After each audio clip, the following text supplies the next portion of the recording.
મિત્રો વિડીયોમાં તમારું સ્વાગત છે। ચોમાસું ગયું અને શિયાળો આવી ગયો, પણ મેઘરાજા હજી ગુજરાત છોડવાના તૈયારીમાં નથી। જાણીતા હવામાન આગાહીકાર અંબાલાલ પટેલ ફરી એકવાર ચોંકાવનારી આગાહી લઈને આવી રહ્યા છે।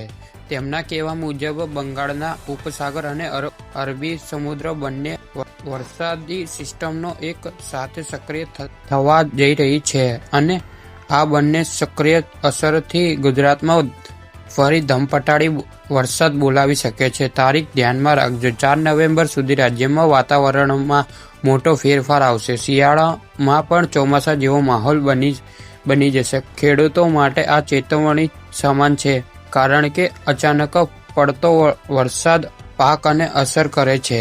તો શું તો મેઘરાજા આ વખતે શિયાળામાં પણ ધમાલ મચાવશે? શું ગુજરાતમાં ફરી છત્રી ખોલવાની તૈયારી છે?